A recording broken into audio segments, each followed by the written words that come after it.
बॉलीवुड की कई बहुत बिग बजट और बड़ी-बड़ी फ़िल्में आने वाली हैं आने वाले साल में, और शाहरुख, ऋतिक रोशन जैसे सितारे हैं जिनकी उम्मीदें हैं आने वाले साल से। तो कहिए बॉलीवुड के लिए ये साल कैसे होने वाला है? देखिए, हम यहाँ पर हम जब भी बॉलीवुड की बात करते हैं, फिल्मों की बात करते हैं, तो शुक्र की प्लेसमेंट देखते हैं। शुक्र शनि के साथ में मैं पहले ही बोल चुका हूँ कि उत्तम महालक्ष्मी योग बनाकर बैठा हुआ है। दोनों दैत्य हैं। शुक्र का मतलब क्या है? हे मुकुंद मृणालाभम दैत्य नाम परम गुरुम सर्वशास्त्र प्रवक्ता नाम तम शुक्रम प्रणमाम्य। तो शुक्र शनि के साथ में बहुत ही सुंदर योग बना के बैठा हुआ है, इसलिए अच्छी से अच्छी फिल्में आएंगी। अंतर्राष्ट्रीय स्तर पर हमारी फिल्मों को मनोनीत किया जाएगा और कहीं ना कहीं बड़े बड़े अवार्ड बॉलीवुड की फिल्मों को मिलेंगे। शाहरुख और रणबीर की 2 फिल्में अभी हमने देखा कि सुपरहिट हुई। दिलवाले और बाजीराव मस्तानी तो बहुत ही सुंदर अच्छा उन्होंने चित्रपट बनाया है जो सराहा जाएगा सालों साल। और उसके बाद में कुछ फिल्में आ रही हैं। सनी देओल की एक फ़िल्म आ रही है घायल वंस अगेन, और भी मोहनजोदड़ो करके एक फ़िल्म आ रही है, और एक फ़िल्म वज़ीर करके आ रही है। कुछ फिल्में ऐसी हैं जो पिटेंगी भी, मगर ज़्यादातर 70% फिल्में ऐसी होंगी जिनको ए ग्रेड में शामिल किया जाएगा। और डेफिनेटली शाहरुख के लिए, ऋतिक रोशन जो बाहर बैठे हुए थे उनके लिए बहुत अच्छा साल साबित होगा। और संजय दत्त जो जेल से आ रहे हैं, वो मुन्ना भाई एक नया कीर्तिमान स्थापित करेंगे अगले साल। देखें आप, अगस्त सितंबर से पहले पहले कोई ऐसी फिल्म आ जाएगी जो बिल्कुल उसी तरह हिट होगी जैसे उनकी पहली फिल्में, जैसे मुन्ना भाई 1 और मुन्ना भाई 2 थी, वैसे ही हिट होंगी। और सलमान भाई की बात करें तो सलमान भाई का अभी बर्थडे गया है, तो सलमान भाई की फिल्में भी डेफिनेटली 1-2 अच्छी फिल्में हिट होंगी। तो ऑन द होल शुक्र की प्लेसमेंट बहुत ही अच्छी है। Bollywood will do very well. और मैं तो ये कहूँगा पिछले 10 सालों में जो टर्नओवर बॉलीवुड में हुआ है उससे 80% बॉलीवुड में टर्नओवर जो है 2016 और 17 में होगा। अच्छा, हाँ, पैसा आएगा, फिल्में बनेंगी, नई नई कंपनी अच्छी फिल्में बनेंगी, नई अच्छी और अच्छी कलेक्शन होगी। अंतर्राष्ट्रीय स्तर पर उन फिल्मों को बड़े बड़े अवार्ड मिलेंगे। ऐसी शुक्र की प्लेसमेंट बता रही है। आपने मतलब सितारों के बारे में हमने बात की, हीरोइंस के बारे में कोई बात नहीं की हमने। देखिए, दीपिका पादुकोण ने 2017, 2016 और 2017 की एक बात ध्यान रखिए, बहुत ही हिट हीरोइन रहेगी। आप देखेंगे कि प्रियंका चोपड़ा भी 2016 में एक नए कीर्तिमान स्थापित करेगी। मगर प्रियंका चोपड़ा की जब हम कुंडली देखते हैं तो वो मुझे कुंडली के माध्यम से लगता है कि वो प्रोडक्शन में आ जाएंगी। अच्छा, हाँ, कहीं ना कहीं वो प्रोडक्शन में आ जाएंगी और फिल्में बनाएंगी, एक कदम आगे बढ़ाएंगी, एक कदम आगे बढ़ जाएंगी और खुद भी उनमें काम करेंगी और ज़्यादा कोशिश करेंगी कि वो पीछे रहें कैमरे के। और मैं तो अगले साल प्रियंका की शादी भी देख रहा हूँ। कहीं ना कहीं दीपिका पादुकोण ने अपना नंबर 1 का जो स्थान है वो बनाए रखेगी 2016 में। उसके बाद में एक नई हीरोइन है नरगिस फाकरी, उसको आप देखेंगे, और कंगना रनावत को।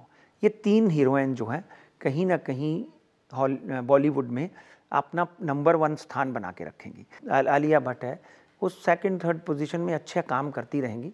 मगर लड़कों में वरुण धवन जो है वो आगे आते हुए दिखाई देते हैं नए चेहरों में। कोई कमबैक सबको दिख रहा है? मुझे तो ऋतिक रोशन का कमबैक वापस नज़र आता है। और कहीं ना कहीं घायल वंस अगेन में सनी देओल बहुत दिनों से पिछड़े हुए थे, वो भी कहीं ना कहीं वापस अपनी हाजिरी लगाते हुए नज़र आते हैं। बिल्कुल। और पंडित जी, अब ऐसे क्षेत्र की और रुख करते हैं अपना जो आपको भी पसंद है और मुझे भी जिसके बारे में बात करना अच्छा लगता है, शेयर मार्केट के बारे में। तो लोगों की उम्मीदें तो बहुत सारी है। क्रिसमस की छुट्टियों के बाद सब फिर से एक बार मार्केट की चर्चाएं शुरू हो जाएंगी। तो कहिए कुंडली क्या कह रही है भारतीय शेयर बाजार की? देखिए, 2015 में हमारे जितने भी लेवल शेयर मार्केट के थे वो पूरी तरह से ऊपर वाले की कृपा से सही हुई भविष्यवाणियाँ। 15 तारीख 16 तारीख को बुध दिसंबर में बदला, मार्केट फिर उठनी शुरू हो गई। डेफिनेटली बॉम्बे स्टॉक एक्सचेंज का स्तर जो है 2016 में एक बार फिर 30,000 से 31,000 का आंकड़ा पार करेगा। मार्च में थोड़ा सा सेगमेंट क्वार्टरली कर देता हूँ ताकि लोगों को क्लियरली समझ में आ जाए। 31 मार्च 2016 तक हमारा बाजार, देखिए अभी बुध वापस शनि की राशि में उच्च का होकर बैठा हुआ है। इसलिए मैंने पिछली बार बोला था I am bullish on the market. और मार्केट डेफिनेटली कहीं ना कहीं मार्च से पहले पहले 28,000 का आंकड़ा फिर पार करेगी। अच्छा, आई एम बुलिश। अभी ये 25,000 का आंकड़ा नहीं तोड़ने वाली। अगर तोड़ती भी है एक आध दिन के लिए तो 24,800, 24,700 एक आध दिन के लिए, नथिंग टू गेट वरीड। ये आगे जाने वाली है। जैसे ही छुट्टियां खत्म होती हैं आप देखेंगे कि जनवरी, फरवरी, मार्च में lot of inflow of foreign funds, और हमारा अपना खुद का इन्वेस्टमेंट इतना बड़ा हो गया है कि भारत में इस वक्त हम लोग ट्रिलियंस एंड ट्रिलियंस डॉलर की बात करते हैं, रुपीस की बात करते हैं। हम खुद इतने सक्षम हो गए हैं कि बाजार इन दिनों गिरता था मगर इन दिनों बाजार बढ़ रहा है। जी हाँ। इसलिए बाजार में मिड कैप में मैं बुलिश हूँ। ऊपर का आंकड़ा मेरा वापस मार्च तक 28,000, अप्रैल, मई, जून, जुलाई में वापस ये 28, 27, 28, वापस 25 तक भी आ सकता है, मगर थर्ड क्वार्टर में वापस उठना शुरू हो जाएगा। तो 12 दिसंबर 2016 तक आप ये समझ लीजिए, अगस्त सितंबर से सीज़न शुरू हो जाता है, गणपति बप्पा आ जाते हैं, नवरात्रे आ जाते हैं, दिवाली आ जाती है, तो ये जो 4 महीने होंगे वापस बाजार 30,000 के ऊपर खड़ा होगा। नीचे का स्तर मैं 25,000 से नीचे देख ही नहीं रहा हूँ पूरा साल, यानी ये 30-31 के ऊपर देख रहा हूँ। मिड कैप में आप अच्छी स्क्रिप्ट लेकर रख लीजिए, पॉसिबल है ये आपको डबल पैसा दे। बिल्कुल। और निफ्टी का भी जो स्तर है वो 8,500 के ऊपर देखता हूँ, और नीचे का स्तर जो है वो 7,700, 7,720, इससे नीचे नहीं। Nifty once again can cross 8,500 easily in the whole year. So जैसे जैसे BSE बढ़ता है उसी तरह आप फॉलो कर सकते हैं। फ्यूचर एंड ऑप्शन करते हैं तो आप अपनी जिम्मेदारी पे करें। डेफिनेटली आप पैसा कमाने के लिए बैठे हैं, कोशिश करें उसको समझदारी से कमाएं। मार्केट में वॉलेटिलिटी है तो शांति से बैठें। जो आदमी शांति से बैठता है वही धन कमाता है, जो पेशेंस रखता है वही धन कमाता है। रोज़ का बाजार, जो आदमी भी करोड़ रुपए आज कमा लिया, करोड़ कल कमा लिया, परसों कमा लिया, एक दिन ऐसा आता है 4 करोड़ वापस लेके चला जाता है बाजार। इसलिए अपने पैसे को संभाल के रखें, उसके 20 से 25% आप बाहर निकाल कर रखते जाएं अपने बच्चों के लिए, अपने घर वालों के लिए। तो ये निफ्टी के और BSE के लेवल हो गए। बिल्कुल। अब कहिए, रुपए की चाल कैसी रहेगी? गोल्ड सिल्वर में आपको क्या दिखता है? क्या इन्वेस्ट करने में मज़ा आएगा हमें? बड़े दुख से कहना पड़ता है कि रुपया कमज़ोर होगा। रुपया कमज़ोर होने की वजह से क्या होगा कि कुछ कंपनीज़ को, जैसे सॉफ्टवेयर कंपनी है, उनको फ़ायदा होगा, मगर अदरवाइज़ रुपया कमज़ोर होने से देश की GDP के ऊपर असर पड़ता है, इंडस्ट्री के ऊपर असर पड़ता है। 70 रुपये एक दिन तो आप मुझे ज़रूर बोलेंगे कि 70 रुपये एक डॉलर को हम दे रहे हैं। ऊपर का स्तर 70 से 72 रुपये में अभी भी देख रहा हूँ, और नीचे का स्तर जो है रुपये का वो 62-63 से, क्योंकि हमारी पॉलिसीज़ में अभी भी बहुत खामियां हैं। अरुण जेटली साहब हों या कोई भी फाइनेंस मिनिस्टर आए, कहीं ना कहीं भारत की कुंडली में इस वक्त भी बुद्ध की महादशा चल रही है। कहीं ना कहीं रुपये को मजबूत करने की कोशिश होगी, मगर वो कोशिश में हम नाकामयाब हो गए। इसलिए रुपया कमज़ोर होगा, 70-72 डॉलर तक पहुंच जाएगा। नीचे का स्तर 62 रुपये एक डॉलर का ही दिखाई देता है। अब आपने सोने की बात की।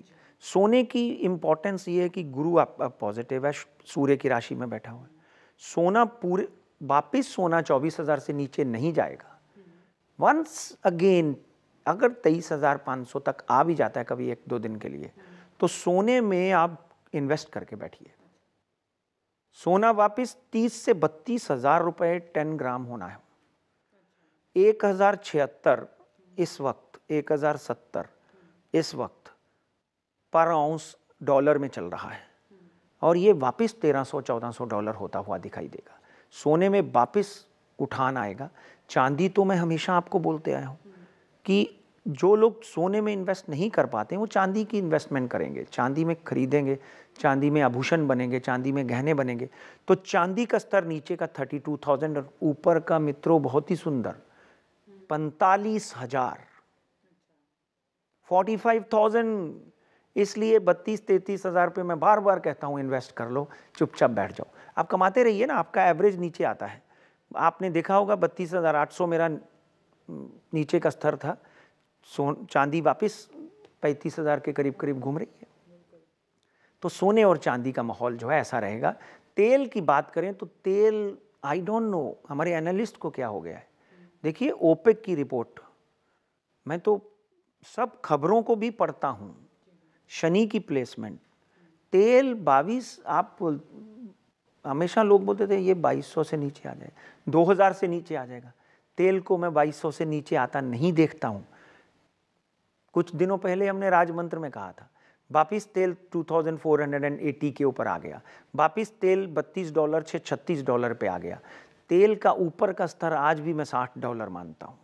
$60, $60 का मतलब कि भारत में तेल वापस 4000 4500 के करीब ये एक साल में होगा। एक साल में 4500 के करीब वापस पर बैरल हो जाएगा। मोस्ट 100% इंक्रीज हुआ ये तो, करीब 100% इंक्रीज, क्योंकि तेल का माफिया जो अमेरिका में या दूसरे देशों में बैठा है वो तेल के साथ खेलता है। जी हाँ। और पहले भी ये लोग $160 पे ले गए थे, $170 पे तेल लेके गए थे, फिर नीचे गिराया $30 के ऊपर। इसलिए तेल के बारे में मैं तो बोलता हूँ कि ये निचलतम स्तर है, इसमें इन्वेस्ट करके बैठने से आपको डबल पैसे मिलेंगे। इसलिए ये सोना भी हो गया, चांदी भी हो गया, तेल भी हो गया, रुपया भी। नहीं, क्योंकि अभी तेल की बात निकली हुई है और शुरू में भी हमने कहा था कि विस्तार से आगे चलकर बात करेंगे। तेल माफिया जो है वो कुछ देश ही है और वो उन देशों में आतंकवाद की समस्या काफ़ी दिनों से, सालों से है और उसका जो है हमें सबको भुगतना पड़ रहा है, ख़ास तौर पे भारत को भी। तो सीरिया कहिए, आईसिस कहिए, वहाँ पे अगला साल आपको कैसे दिखता है कि आईसिस को नाकाम करने में अमेरिका या बाकी जो सहयोगी दल है वो सक्षम रहेंगे? देखिए, जितने भी ये संगठन हैं, सबसे पहले तो मेरे मुस्लिम भाइयों से मैं अनुरोध करता हूँ कि वो लोग इनका विरोध कर रहे हैं, मैं उनका अभिनंदन करता हूँ। जितने भी ये संगठन है, ये संगठन मानवता के विरोध में है, अगेंस्ट ह्यूमैनिटी है।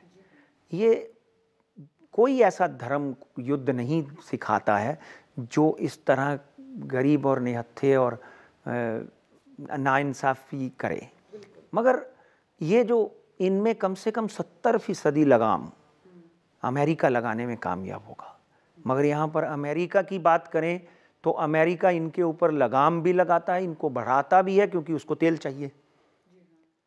जब उनको मन में आता है तो वो चुप बैठ जाता है, जब मन में आता है तो उठ जाता है। इसलिए ये बहुत ही कशमकश वाली बात है। मगर जो चीज़ उठती है उसको दबते हुए बहुत समय लगता है। अगला साल तो नहीं, 2019-20 में कहीं ना कहीं इनके ऊपर लगाम लगेगी। अगला साल तो इनफैक्ट इन देशों के लिए और ख़राब रहेगा, क्योंकि शनि मंगल की राशि में है। शनि को कहीं ना कहीं हम इन देशों के साथ जोड़ कर देखते हैं। यहाँ पे तेल है, आयरन ओर है, क्योंकि शनि तेल के साथ में संबंध रखता है, आयरन ओर के साथ में संबंध रखता है। तो कहीं ना कहीं इन देशों में और आतंकवाद फैलेगा और इन देशों के नज़दीकी के जो पड़ोसी देश हैं और दुखी होंगे।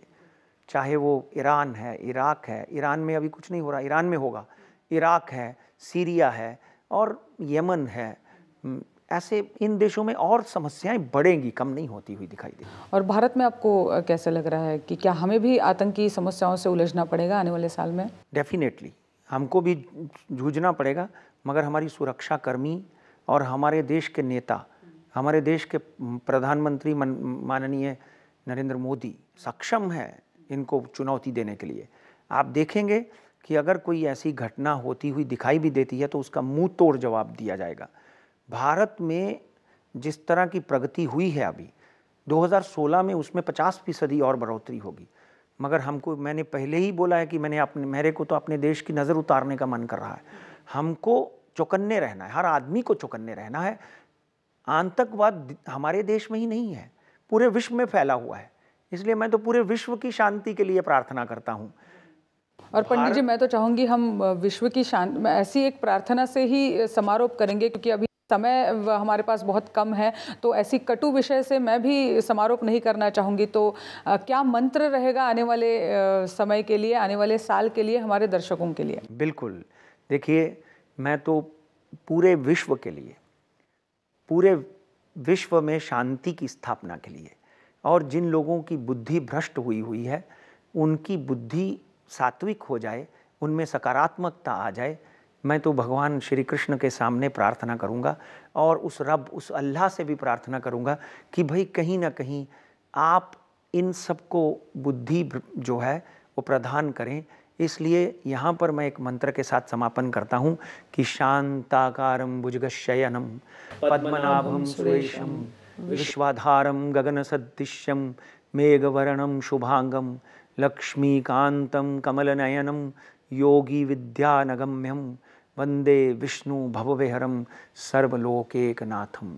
हे नाथों के नाथ, हम सबको सुख, शांति और खुशहाली प्रदान करो, यही इस नए साल के लिए आप सबके सामने प्रार्थना है। बिल्कुल पंडित जी, बहुत बहुत शुक्रिया। आज हमारे शो में आपने खास शो में खास बातें हमें कही है। आने वाला साल सबके लिए अच्छा गुजरने वाला है, ये एक पहली बात भारतवासियों के लिए हमने इस शो में कही है और आज समारोह भी इसी से करते हैं कि आने वाला साल अच्छा गुजरने वाला है भारतीयों के लिए।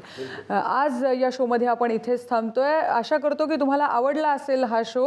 इथेच थांबतोय। तुम्ही पाहत राहा जय महाराष्ट्र, थेट अचूक बिनधास्त।